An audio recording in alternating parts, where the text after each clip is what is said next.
ಓಂ ಶಾಂತಿ. ಶಿವ ತಂದೆಯ ಮಧುರ ಮಹಾವಾಕ್ಯ. ಮುರುಳಿಯ ದಿನಾಂಕ 8/2/2024. ಪ್ರಾತಃ ಮುರುಳಿ ಬಾಪ್ದಾದ ಮಧುಬನ. ಮಧುರ ಮಕ್ಕಳೇ, ನಾವು ಬ್ರಾಹ್ಮಣರು ಶಿಕೆಗೆ ಸಮಾನರಾಗಿದ್ದೇವೆ ಎಂದು ಸದಾ ನೆನಪಿಟ್ಟುಕೊಳ್ಳಿ. ಪುರುಷೋತ್ತಮರಾಗುತ್ತಿದ್ದೇವೆ ಅಂದಾಗ ಹರ್ಷಿತವಾಗಿರುತ್ತೇವೆ. ತಮಗೆ ತಾವು ಮಾತನಾಡುವುದನ್ನು ಕಲಿತುಕೊಂಡಾಗ ಅಪಾರ ಖುಷಿ ಇರುತ್ತದೆ. ಮಧುರ ಮಕ್ಕಳೇ, ನಾವು ಬ್ರಾಹ್ಮಣರು ಶಿಕೆಗೆ ಸಮಾನರಾಗಿದ್ದೇವೆ ಎಂದು ಸದಾ ನೆನಪಿಟ್ಟುಕೊಳ್ಳಿ. ಪುರುಷೋತ್ತಮರಾಗುತ್ತಿದ್ದೇವೆ ಅಂದಾಗ ಹರ್ಷಿತರಾಗಿರುತ್ತೇವೆ. ತಮಗೆ ತಾವು ಮಾತನಾಡುವುದನ್ನು ಕಲಿತುಕೊಂಡಾಗ ಅಪಾರ ಖುಷಿ ಇರುತ್ತದೆ. ಪ್ರಶ್ನೆ: ತಂದೆಯ ಆಶ್ರಯದಲ್ಲಿ ಯಾರು ಬರಲು ಸಾಧ್ಯವಿದೆ? ತಂದೆಯು ಯಾರಿಗೆ ಆಶ್ರಯ ಕೊಡುತ್ತಾರೆ? ತಂದೆಯ ಆಶ್ರಯದಲ್ಲಿ ಯಾರು ಬರಲು ಸಾಧ್ಯವಿದೆ? ತಂದೆಯು ಯಾರಿಗೆ ಆಶ್ರಯ ಕೊಡುತ್ತಾರೆ? ಉತ್ತರ: ಯಾರು ಸಂಪೂರ್ಣ ನಷ್ಟಮೋಹಿಗಳಾಗಿರುತ್ತಾರೆಯೋ ಅವರೇ ತಂದೆಯ ಆಶ್ರಯದಲ್ಲಿ ಬರಲು ಸಾಧ್ಯ. ಯಾರ ಬುದ್ಧಿಯೋಗವು ಎಲ್ಲ ಕಡೆಯಿಂದ ತುಂಡರಿಸುತ್ತದೆ, ಮಿತ್ರ ಸಂಬಂಧಿಗಳು ಮುಂತಾದವರಲ್ಲಿ ಬುದ್ಧಿಯು ಸೆಳೆಯುವುದಿಲ್ಲವೋ ಅವರ ಬುದ್ಧಿಯಲ್ಲಿ ಇದೇ ಇರುತ್ತದೆ. ನನಗಂತೂ ಒಬ್ಬ ತಂದೆಯ ವಿನಃ ಮತ್ಯಾರೂ ಇಲ್ಲ. ಇಂತಹ ಮಕ್ಕಳೇ ಸರ್ವೀಸ್ ಮಾಡಲು ಸಾಧ್ಯ. ತಂದೆಯೂ ಸಹ ಇಂತಹ ಮಕ್ಕಳಿಗೆ ಆಶ್ರಯ ಕೊಡುತ್ತಾರೆ. ಓಂ ಶಾಂತಿ. ಇವರು ಆತ್ಮಿಕ ತಂದೆ, ಶಿಕ್ಷಕ, ಗುರುವಾಗಿದ್ದಾರೆ. ಇದನ್ನಂತೂ ಮಕ್ಕಳು ಚೆನ್ನಾಗಿ ತಿಳಿದುಕೊಂಡಿದ್ದಾರೆ. ಆದರೆ ಪ್ರಪಂಚದವರು ಈ ಮಾತುಗಳನ್ನು ತಿಳಿದುಕೊಂಡಿಲ್ಲ. ಭಲೆ ಸನ್ಯಾಸಿಗಳು ಶಿವೋಹಂ ಎಂದು ಹೇಳುತ್ತಾರೆ. ಆದರೂ ಸಹ ಅವರು ನಾವು ತಂದೆ, ಶಿಕ್ಷಕ, ಗುರುವಾಗಿದ್ದೇವೆ ಎಂದು ಹೇಳಲು ಸಾಧ್ಯವಿಲ್ಲ. ಅವರು ಕೇವಲ ಶಿವೋಹಂ ತತತ್ವಂ ಎಂದು ಹೇಳುತ್ತಾರೆ. ಪರಮಾತ್ಮ ಸರ್ವವ್ಯಾಪಿಯಾಗಿದ್ದಾರೆ ಅಂದಾಗ ಪ್ರತಿಯೊಬ್ಬರೂ ಸಹ ತಂದೆ, ಶಿಕ್ಷಕ, ಗುರುವಾಗಿ ಬಿಟ್ಟರು. ಈ ರೀತಿಯಾಗಿ ಯಾರೂ ತಿಳಿಯಲು ಸಾಧ್ಯವಿಲ್ಲ. ಮನುಷ್ಯರು ತಮ್ಮನ್ನು ಭಗವಂತ, ಪರಮಾತ್ಮ ಎಂದು ಹೇಳುವುದಂತೂ ಖಂಡಿತವಾಗಿ ತಪ್ಪಾಗಿದೆ. ತಂದೆಯು ಮಕ್ಕಳಿಗೆ ಏನನ್ನು ತಿಳಿಸುತ್ತಾರೆಯೋ ಅದಂತೂ ಬುದ್ಧಿಯಲ್ಲಿ ಧಾರಣೆಯಾಗುತ್ತದೆಯಲ್ಲವೇ? ಲೌಕಿಕ ವಿದ್ಯೆಯಲ್ಲಿ ಎಷ್ಟೊಂದು ವಿಷಯಗಳಿರುತ್ತವೆ. ಆದರೆ ಎಲ್ಲ ವಿಷಯಗಳು ವಿದ್ಯಾರ್ಥಿಗಳ ಬುದ್ಧಿಯಲ್ಲಿರುತ್ತದೆ ಎಂದಲ್ಲ. ಇಲ್ಲಿ ತಂದೆಯು ಏನು ಓದಿಸುತ್ತಾರೆಯೋ ಅದು ಒಂದು ಸೆಕೆಂಡಿನಲ್ಲಿ ಮಕ್ಕಳ ಬುದ್ಧಿಯಲ್ಲಿ ಬಂದು ಬಿಡುತ್ತದೆ. ನೀವು ರಚಯಿತ ಮತ್ತು ರಚನೆಯ ಆದಿ, ಮಧ್ಯ, ಅಂತ್ಯದ ಜ್ಞಾನವನ್ನು ಹೇಳುತ್ತೀರಿ. ನೀವೇ ತ್ರಿಕಾಲದರ್ಶಿ ಅಥವಾ ಸ್ವದರ್ಶನ ಚಕ್ರಧಾರಿಗಳಾಗುತ್ತೀರಿ. ಶಾರೀರಿಕ ವಿದ್ಯೆಯಲ್ಲಿನ ವಿಷಯಗಳೇ ಬೇರೆಯಾಗಿರುತ್ತವೆ. ನೀವು ಸಿದ್ಧ ಮಾಡಿ ತಿಳಿಸುವಿರಿ. ಸರ್ವರ ಸದ್ಗತಿದಾತ ಒಬ್ಬ ತಂದೆಯೇ ಆಗಿದ್ದಾರೆ. ಎಲ್ಲ ಆತ್ಮರು ಪರಮಾತ್ಮನನ್ನೇ ನೆನಪು ಮಾಡುತ್ತಾರೆ. ಓ ಗಾಡ್ ಫಾದರ್ ಎಂದು ಕರೆಯುತ್ತಾರೆ. ಅಂದಾಗ ಅವಶ್ಯಕವಾಗಿ ತಂದೆಯಿಂದ ಆಸ್ತಿಯನ್ನು ಪಡೆಯುತ್ತೀರಿ. ಆ ಆಸ್ತಿಯು ಕಳೆದುಕೊಂಡಿರುವುದರಿಂದಲೇ ದುಃಖದಲ್ಲಿ ಸಿಗುತ್ತದೆ. ಇದು ಸುಖ ದುಃಖದ ಆಟವಾಗಿದೆ. ಈ ಸಮಯದಲ್ಲಿ ಎಲ್ಲರೂ ಪತಿತ ದುಃಖಿಗಳಾಗಿದ್ದಾರೆ. ಪವಿತ್ರರಾಗುವುದರಿಂದ ಅವಶ್ಯಕವಾಗಿ ಸುಖವೂ ಸಿಗುತ್ತದೆ. ಸುಖದ ಪ್ರಪಂಚವನ್ನು ತಂದೆಯೇ ಸ್ಥಾಪನೆ ಮಾಡುತ್ತಾರೆ. ನಮಗೆ ತಂದೆಯು ತಿಳಿಸುತ್ತಿದ್ದಾರೆ. ಜ್ಞಾನ ಸಾಗರ ಒಬ್ಬ ತಂದೆಯೇ ಆಗಿದ್ದಾರೆ ಎಂಬುದನ್ನು ಮಕ್ಕಳ ಬುದ್ಧಿಯಲ್ಲಿ ಇಟ್ಟುಕೊಳ್ಳಬೇಕಾಗಿದೆ. ಸೃಷ್ಟಿಯ ಆದಿ, ಮಧ್ಯ, ಅಂತ್ಯದ ಜ್ಞಾನವನ್ನು ತಂದೆಯೇ ಕೊಡುತ್ತಾರೆ.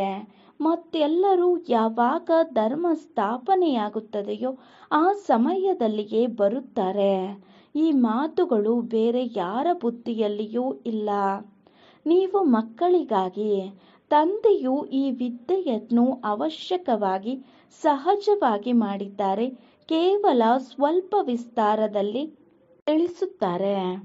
ತಂದೆಯಾದ ನನ್ನನ್ನು ನೆನಪು ಮಾಡಿ, ಆಗ ನೀವು ತಮೋಪ್ರಧಾನರಿಂದ ಸತೋಪ್ರಧಾನರಾಗಿ ಬಿಡುತ್ತೀರಿ. ಯೋಗದ ಮಹಿಮೆಯು ಬಹಳ ಇದೆ. ಭಾರತದ ಪ್ರಾಚೀನ ಯೋಗದ ಗಾಯನ ಮಾಡಲಾಗುತ್ತದೆ. ಆದರೆ ಯೋಗದಿಂದ ಲಾಭವೇನಾಗಿತ್ತು? ಇದಂತೂ ಯಾರಿಗೂ ಗೊತ್ತಿಲ್ಲ. ಇದು ಗೀತೆಯ ಅದೇ ಯೋಗವನ್ನು ಭಗವಂತನು ಕಲಿಸುತ್ತಾರೆ. ಬಾಕಿ ಏನೆಲ್ಲ ಕಲಿಸುತ್ತಾರೆ ಅದು ಮನುಷ್ಯರದ್ದಾಗಿದೆ.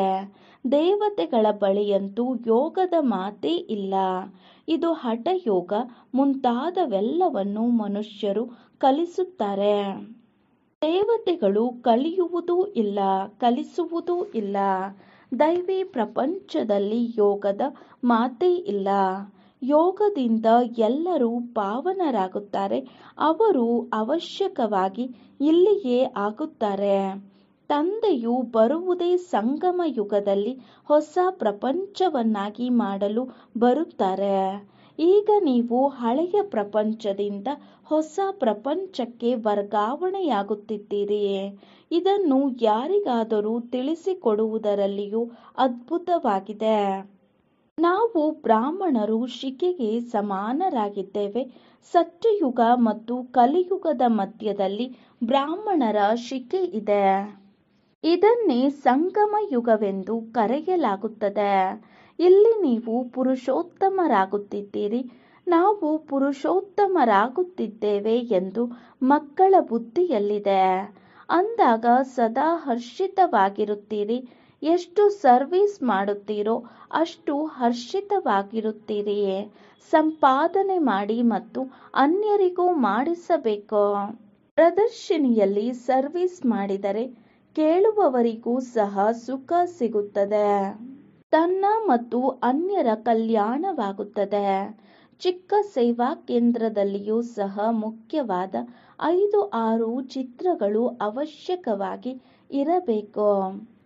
ಚಿತ್ರಗಳ ಮುಖಾಂತರ ತಿಳಿಸಿಕೊಡುವುದು ಸಹಜವಾಗಿರುತ್ತದೆ. ಇಡೀ ದಿನ ಸೇವೆಯೇ ಸೇವೆ. ಮಿತ್ರ ಸಂಬಂಧಿಗಳ ಬಗ್ಗೆ ಸೆಳೆತ ಇರಬಾರದು. ಏನೆಲ್ಲ ಈ ಕಣ್ಣುಗಳಿಂದ ನೋಡುತ್ತಿದ್ದೀರಿ ಅದೆಲ್ಲದರ ವಿನಾಶವಾಗುತ್ತದೆ.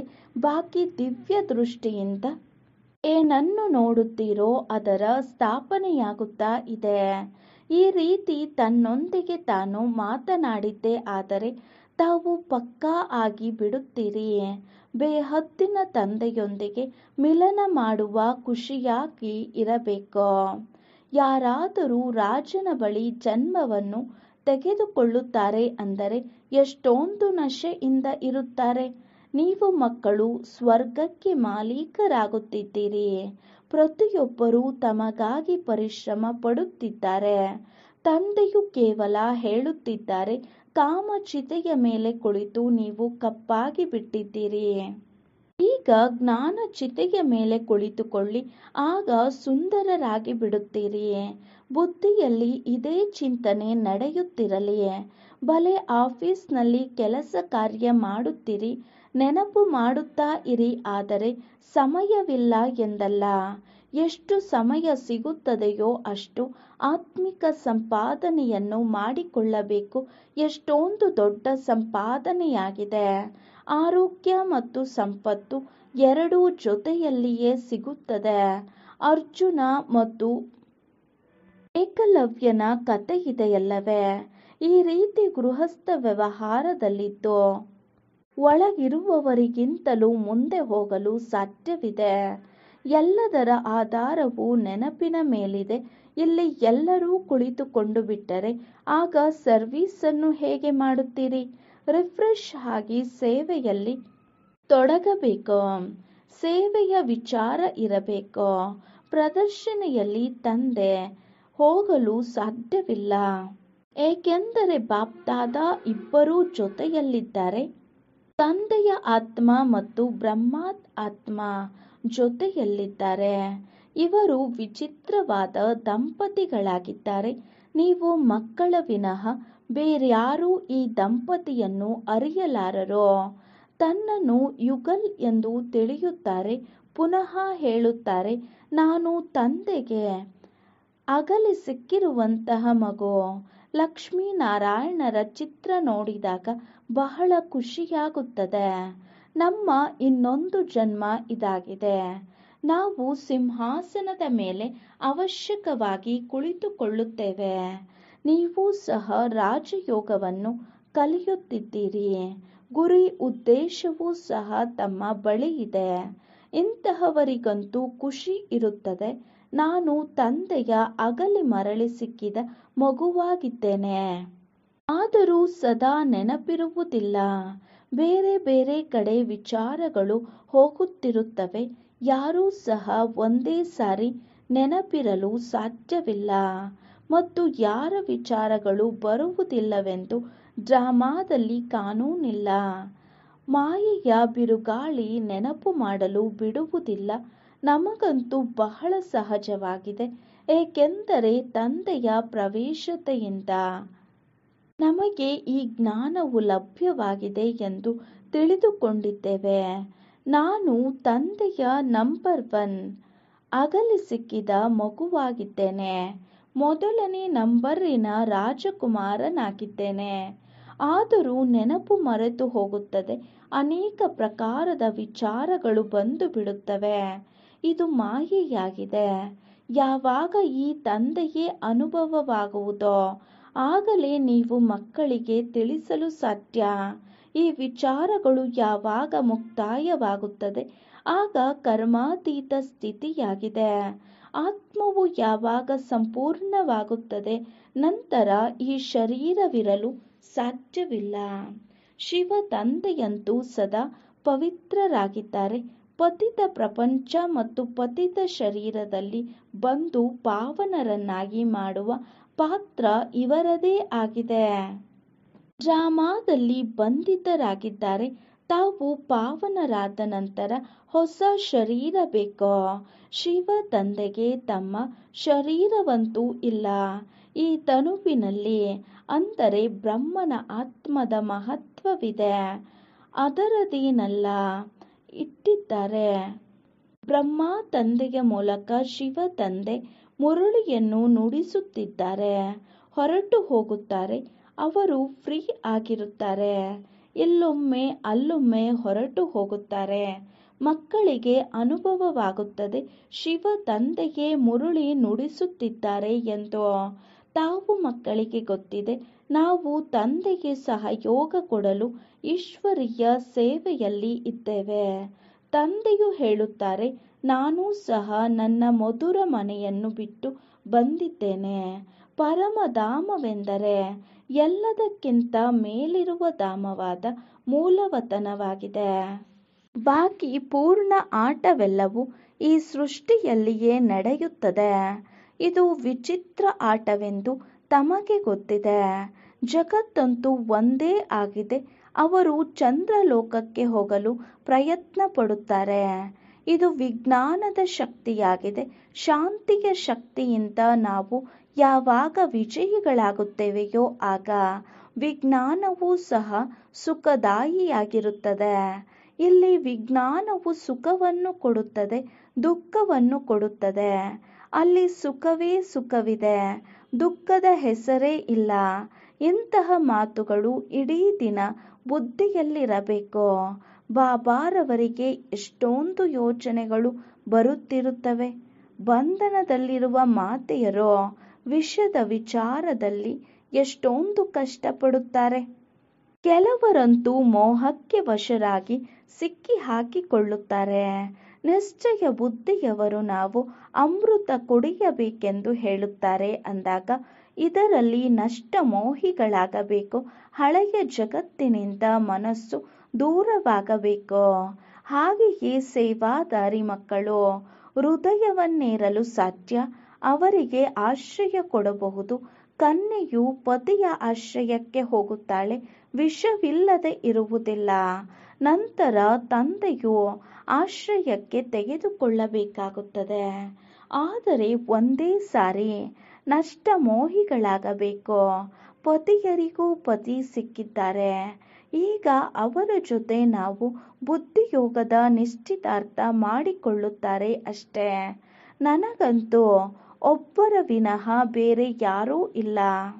ಹೇಗೆ ಕನ್ಯೆಗೆ ಪತಿಯ ಜೊತೆ ಪ್ರೀತಿ ಬೆಳೆಯುತ್ತದೆ, ಇದು ಪರಮಾತ್ಮನ ಜೊತೆ ಆತ್ಮದ ಪ್ರೀತಿಯಾಗಿದೆ. ಅವರಿಂದ ಸುಖ ಸಿಗುತ್ತದೆ, ಇವರಿಂದ ಸುಖ ಸಿಗುತ್ತದೆ. ಇದು ಸಂಗಮ ಯುಗವಾಗಿದೆ. ಇದನ್ನು ಯಾರೂ ಸಹ ತಿಳಿದುಕೊಂಡಿಲ್ಲ. ನಿಮಗೆ ಎಷ್ಟೊಂದು ಖುಷಿಯಾಗಬೇಕು. ನಮಗೆ ಅಂಬಿಗ ಅಥವಾ ಹೂದೋಟದ ಮಾಲೀಕ ಸಿಕ್ಕಿದ್ದಾರೆ. ಅವರು ನಮ್ಮನ್ನು ಹೂಗಳ ತೋಟಕ್ಕೆ ಕರೆದೊಯ್ಯುತ್ತಾರೆ. ಈ ಸಮಯದಲ್ಲಿ ಎಲ್ಲರೂ ಮುಳ್ಳುಗಳ ಸಮಾನರಾಗಿದ್ದಾರೆ. ಎಲ್ಲರಿಗಿಂತ ಎಲ್ಲದಕ್ಕಿಂತ ಕಾಮವಿಕಾರದ ಮುಳ್ಳು ಬಹಳ ದೊಡ್ಡ ಮುಳ್ಳಾಗಿದೆ. ಮೊದಲು ತಾವು ನಿರ್ವಿಕಾರಿ ಹೂಗಳಾಗಿದ್ದಿರಿ. ನಿಧಾನವಾಗಿ ಕಲೆಯಲ್ಲಿ ಕಡಿಮೆಯಾಯಿತು. ಈಗ ದೊಡ್ಡ ಮುಳ್ಳಾಗಿದ್ದೀರಿ. ತಂದೆಗೆ ಬಬುಲ್ನಾಥನೆಂದು ಸಹ ಹೇಳುತ್ತಾರೆ. ತಮಗೆ ಗೊತ್ತಿದೆ, ನಿಜವಾದ ಹೆಸರು ಶಿವ ಎಂದಾಗಿದೆ. ಬಬುಲ್ನಾಥ ಎಂದು ಹೆಸರಿಡುತ್ತಾರೆ ಏಕೆಂದರೆ ಮುಳ್ಳುಗಳನ್ನು ಹೂಗಳನ್ನಾಗಿ ಮಾಡುತ್ತಾರೆ. ಭಕ್ತಿ ಮಾರ್ಗದಲ್ಲಿ ಅನೇಕ ಹೆಸರುಗಳನ್ನಿಡುತ್ತಾರೆ. ವಾಸ್ತವದಲ್ಲಿ ಶಿವ ಎನ್ನುವುದೊಂದೇ ಹೆಸರಿದೆ. ರುದ್ರ ಜ್ಞಾನ ಯಜ್ಞ ಅಥವಾ ಶಿವ ಜ್ಞಾನ ಯಜ್ಞ ಎಂಬುದು ಒಂದೇ ಮಾತಾಗಿದೆ. ರುದ್ರ ಯಜ್ಞದಿಂದ ವಿನಾಶ ಜ್ವಾಲೆಯು ಬಂದಿತು ಹಾಗೂ ಶ್ರೀಕೃಷ್ಣಪುರಿ ಅಥವಾ ಆದಿ ಸನಾತನ ದೇವಿ ದೇವತಾ ಧರ್ಮದ ಸ್ಥಾಪನೆಯಾಯಿತು. ತಾವು ಯಜ್ಞದ ಮೂಲಕ ಮನುಷ್ಯರಿಂದ ದೇವತೆಗಳಾಗುತ್ತೀರಿ. ಚಿತ್ರಗಳನ್ನು ಸಹ ಅದ್ಭುತವಾಗಿ ಮಾಡುತ್ತಾರೆ. ವಿಷ್ಣುವಿನ ನಾಭಿಯಿಂದ ಬ್ರಹ್ಮ ಬಂದರೆಂದು ಈಗ ಎಲ್ಲ ಮಾತುಗಳು ನಿಮಗೆ ಗೊತ್ತಿದೆ. ಬ್ರಹ್ಮ ಸರಸ್ವತಿಯೇ ಲಕ್ಷ್ಮೀನಾರಾಯಣರಾಗುತ್ತಾರೆ. ಇದು ನಿಶ್ಚಯವಾಗಿದೆ. ಲಕ್ಷ್ಮೀನಾರಾಯಣರೇ 84 ಜನ್ಮಗಳ ನಂತರ ಬ್ರಹ್ಮ ಸರಸ್ವತಿಯಾಗುತ್ತಾರೆ. ಮನುಷ್ಯರಂತೂ ಇಂತಹ ಮಾತುಗಳನ್ನು ಕೇಳಿ ಚಕಿತರಾಗುತ್ತಾರೆ, ಖುಷಿಯಲ್ಲಿಯೂ ಬರುತ್ತಾರೆ. ಆದರೆ ಮಾಯೆ ಕಡಿಮೆ ಇಲ್ಲ. ಕಾಮ ಮಹಾಶತ್ರುವಾಗಿದೆ. ಮಾಯೆಯು ನಾಮರೂಪದಲ್ಲಿ ಸಿಕ್ಕಿಸಿ ಬಿಡುತ್ತದೆ. ತಂದೆಯ ನೆನಪು ಮಾಡಲು ಬಿಡುವುದಿಲ್ಲ. ನಂತರ ಆ ಖುಷಿಯು ಕಡ್ಡಾಯವಾಗಿ ಬಿಡುತ್ತದೆ. ನಾನು ಅನೇಕರಿಗೆ ತಿಳಿಸುತ್ತೇನೆ ಎಂಬುದರಲ್ಲಿ ಖುಷಿಯಾಗಬಾರದು. ತಂದೆಯನ್ನು ಎಷ್ಟು ನೆನಪು ಮಾಡುತ್ತೇನೆ ಎಂದು ಮೊದಲು ನೋಡಿಕೊಳ್ಳಬೇಕಾಗಿದೆ. ರಾತ್ರಿ ತಂದೆಯನ್ನು ನೆನಪು ಮಾಡಿಯೇ ಮಲಗುತ್ತೇನೆಯೇ ಅಥವಾ ಇಲ್ಲವೇ ಎಂದು ನೋಡಿಕೊಳ್ಳಬೇಕು. ಕೆಲವು ಮಕ್ಕಳಂತೂ ಪಕ್ಕಾ ನೇಮಿನಾಥರಾಗಿದ್ದಾರೆ. ತಾವು ಮಕ್ಕಳು ಬಹಳ ಅದೃಷ್ಟವಂತರಾಗಿದ್ದೀರಿ. ತಂದೆಯ ಮೇಲಂತೂ ಬಹಳ ಹೊರೆ ಇದೆ. ಆದರೆ ರಥಕ್ಕೆ ರಿಯಾಯಿತಿ ಸಿಗುತ್ತದೆ. ಜ್ಞಾನ ಮತ್ತು ಯೋಗವೂ ಸಹ ಇದೆ. ಇದರ ವಿನಃ ಲಕ್ಷ್ಮೀನಾರಾಯಣರ ಪದವಿಯು ಹೇಗೆ ಸಿಗುತ್ತದೆ? ಜ್ಞಾನ ಹಾಗೂ ಯೋಗವೂ ಸಹ ಇದೆ. ಇದರ ವಿನಃ ಲಕ್ಷ್ಮೀನಾರಾಯಣರ ಪದವಿಯು ಹೇಗೆ ಸಿಗುತ್ತದೆ? ನಾನು ತಂದೆಗೆ ಒಬ್ಬನೇ ಮಗನೆಂದು ಖುಷಿಯಂತೂ ಇರುತ್ತದೆ. ಮತ್ತೆ ಅನೇಕ ಮಕ್ಕಳಿದ್ದಾರೆ ಎಂಬ ನಶೆಯೂ ಇರುತ್ತದೆ. ಅಂದ ಮೇಲೆ ಮಾಯೆಯ ವಿಘ್ನವೂ ಹಾಕುತ್ತದೆ. ಮಕ್ಕಳಿಗೂ ಸಹ ಮಾಯೆಯ ವಿಘ್ನವು ಬರುತ್ತಿರುತ್ತದೆ. ಮುಂದೆ ಹೋಗುತ್ತಾ ಕರ್ಮಾತೀತ ಸ್ಥಿತಿಯು ಬರುತ್ತದೆ. ಬಾಪ್ದಾದ ಇಬ್ಬರೂ ಒಟ್ಟಿಗೆ ಇದ್ದಾರೆ. ಮಧುರಾತಿ ಮಧುರ ಮಕ್ಕಳೇ ಎಂದು ಹೇಳುತ್ತಾರೆ. ತಂದೆಯು ಪ್ರೇಮದ ಸಾಗರರಾಗಿದ್ದಾರೆ. ಇವರೂ ಸಹ ಪ್ರೀತಿ ಮಾಡುತ್ತಾರೆ. ನಾನೆಂತಹ ಕರ್ಮವನ್ನು ಮಾಡುತ್ತೇನೆಯೋ ನನ್ನನ್ನು ನೋಡಿ ಅನ್ಯರೂ ಮಾಡುತ್ತಾರೆ ಎಂಬುದನ್ನು ತಿಳಿದುಕೊಂಡಿದ್ದಾರೆ. ಬಹಳ ಮಧುರರಾಗಿರಬೇಕು. ಮಕ್ಕಳು ಬಹಳ ಬುದ್ಧಿವಂತರೂ ಆಗಿರಬೇಕು. ಈ ಲಕ್ಷ್ಮೀನಾರಾಯಣರನ್ನು ನೋಡಿ ಎಷ್ಟೊಂದು ಬುದ್ಧಿವಂತಿಕೆಯಿಂದ ವಿಶ್ವದ ರಾಜ್ಯವನ್ನು ಪಡೆದಿದ್ದಾರೆ. ಪ್ರದರ್ಶಿನಿಯ ಮೂಲಕ ಬಹಳ ಪ್ರಜೆಗಳಾಗುತ್ತಾರೆ. ಭಾರತವು ಬಹಳ ದೊಡ್ಡದಾಗಿದೆ. ಎಷ್ಟೊಂದು ಸರ್ವಿಸ್ ಮಾಡಬೇಕು. ನೆನಪಿನಲ್ಲಿದ್ದು ವಿಕರ್ಮ ವಿನಾಶ ಮಾಡಿಕೊಳ್ಳಬೇಕು. ಇದು ದೊಡ್ಡ ಚಿಂತೆಯಾಗಿರಬೇಕು.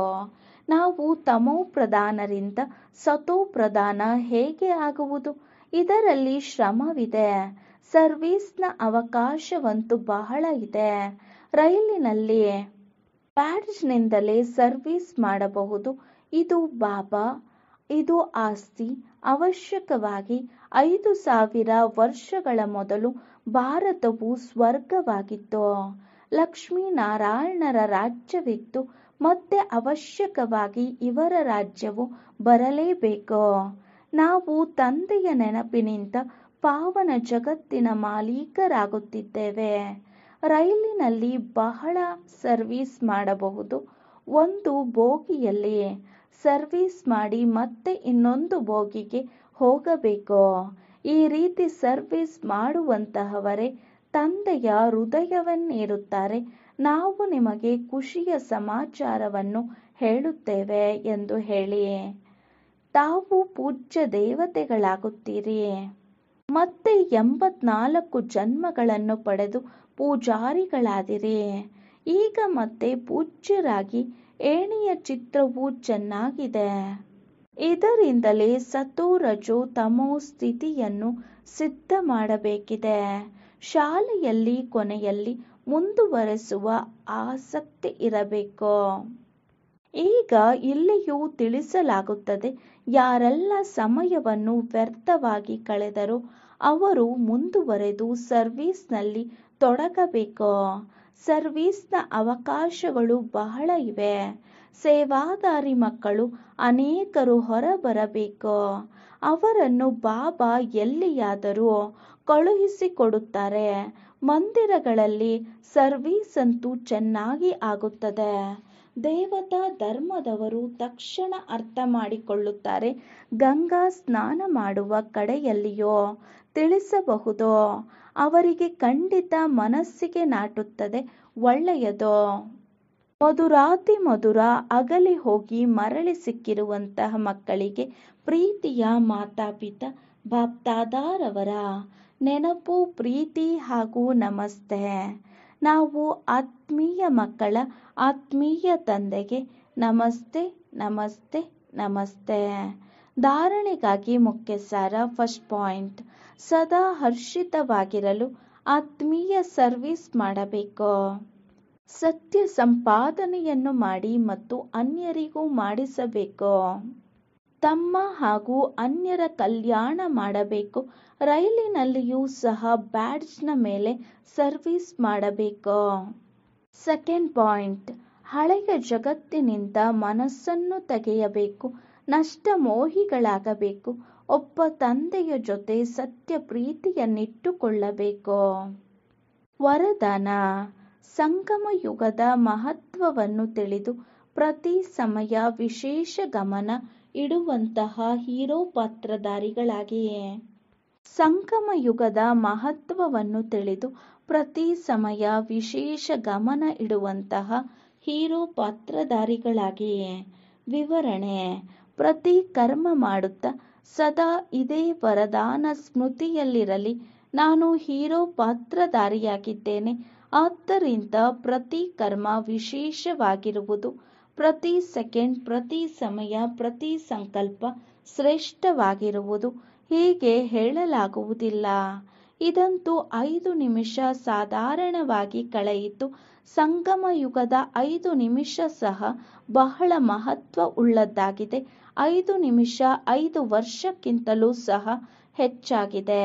ಆದ್ದರಿಂದ ಪ್ರತಿ ಸಮಯ ಇಷ್ಟು ಗಮನ ಸಹ ಸದಾ ಕಾಲಕ್ಕಾಗಿ ಇರಬೇಕು.